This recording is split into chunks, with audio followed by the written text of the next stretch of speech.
জিন্দা আছে, ভালো করে শুনে নাও। আল্লাহ বলছেন যে তুমি যদি তোমার মা বাবাকে একসাথে কিংবা কোনো একজনকে বৃদ্ধা অবস্থায় পেয়ে যাও, তুমি মনে করবে আল্লাহ পাক তোমাকে সুযোগ দিয়েছেন। মাকে পেয়েছো, বাবাকে পেয়েছো, বা উভয়কে পেয়েছো, তো আমি আল্লাহ তোমাকে 5টা কর্মসূচি দিচ্ছি। কয়টা?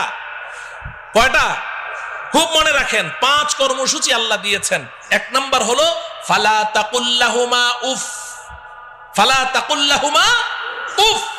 তুমি তোমার মা বাবার সামনে এমন কোনো কথা বলতে পারবে না, এমন কোনো কাজ করতে পারবে না যে তোমার কথায় কাজে কষ্ট পেয়ে তোমার মা কিংবা তোমার বাবা বলবে উফ। উফ শব্দটা তোমার মা বাবা যদি উচ্চারণ করেছে, তোমার জান্নাতের বাড়িতে আর যাওয়া লাগবে না।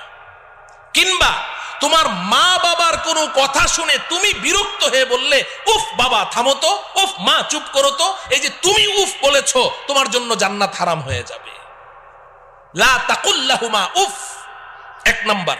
2 নাম্বার ওয়ালা তানহারহুমা। বাবা মাকে ধমক দিয়ে কথা বলিস না, ঝাড়ি মেরে কথা বলিস না। তোর হাতে, তোর শরীরে এখন অনেক শক্তি আছে, তো মা বাবা দুর্বল হয়ে গেছে, এখন মা বাবার সাথে ধমক দিয়ে কথা বলবি, ঝাড়ি মেরে কথা বলবি, আমি আল্লাহ এটা তোর জন্য হারাম ঘোষণা করলাম। ধমক দিয়ে কথা বলিস না। লা তানহারহুমা। 3 নম্বর কর্মসূচি ওয়াকুল লাহুমা কওলান কারীমা। মা বাবার সাথে নরম স্বরে, আদরের স্বরে কথা বলো, আদর করে করে মা বাবার সাথে কথা বলো। যখন মা বাবা বুড়া বুড়ি হয়ে যাবে, তো সে তোমার ছোট বাচ্চা, 3 বছর 4 বছরের বাচ্চার মতো হয়ে গেছে। তোমার 3 বছরের সন্তানটার সাথে বলো, তুমি যখন ঘর থেকে বের হও, তো বাচ্চাটাকে কোলে নিয়ে 2 গালে চুমু দিয়ে বলো, আব্বু তোমার জন্য কি আনবো, মজা আনবো, তক্কেত আনবো, বিক্কু আনবো, কি ঢং করে করে তুমি কথা বলছো। তো তোমার বাচ্চাটার সাথে এত সুন্দর করে কথা বলো, মা বাবার সাথে কথা বলতে গেলে তখন তোমার মেজাজটা কেন খারাপ হয়ে যায়? সেম মা বাবার সাথেও আদর করে করে কথা বলতে হবে। ওয়াকুল লাহুমা কওলান কারীমা। চেহারাটা গোমরাহ করে রেখো না, গাল ফুলিয়ে রেখো না। মা বাবার সামনে গিয়ে এমন ভাবে মুড অফ করে রাখো যে তোমার মার মনে চায় একটু কমলা খাবে, কিন্তু ভয়ে তোমাকে বলতে পারে না।